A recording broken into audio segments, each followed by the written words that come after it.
చంద్రబాబు గారి సంకల్పం. ఇదే మన చంద్రబాబు.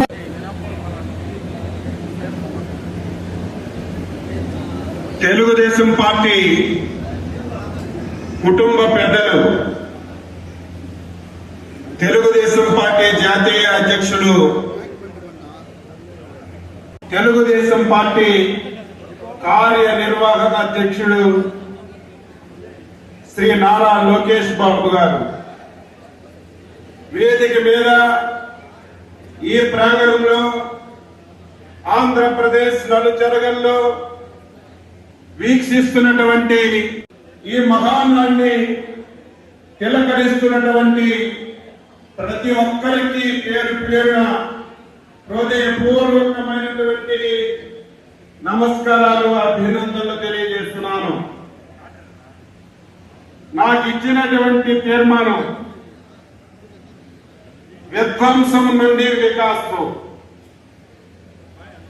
నాకు తెలిసి విధ్వంసం అనే పేరు జపాన్ లో అణుబాంబులు పడేటప్పుడు విన్నాం. చాలా పెద్ద ప్రమాదం జరుగుతుంది. ఆ ప్రమాదమే 2019వ సంవత్సరం ఎన్నికల్లో జరిగిందని ఘంటాపథంగా నేను చెప్పదలి.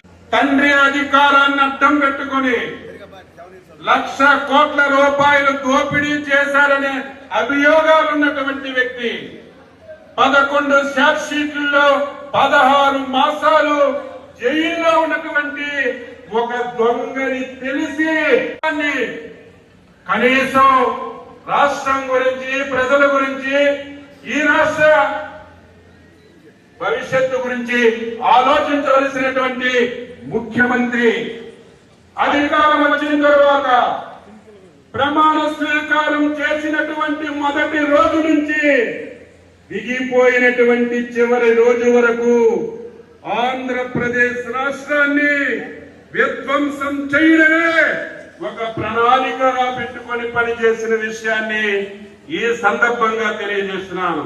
ముఖ్యమంత్రిపై ఉంటుంది, కానీ ఆయన ఎందుకో నాకు తెలియదు తండ్రి రాజశేఖర్ రెడ్డి నుంచి నేటి జగన్మోహన్ రెడ్డి వరకు ఆంధ్రప్రదేశ్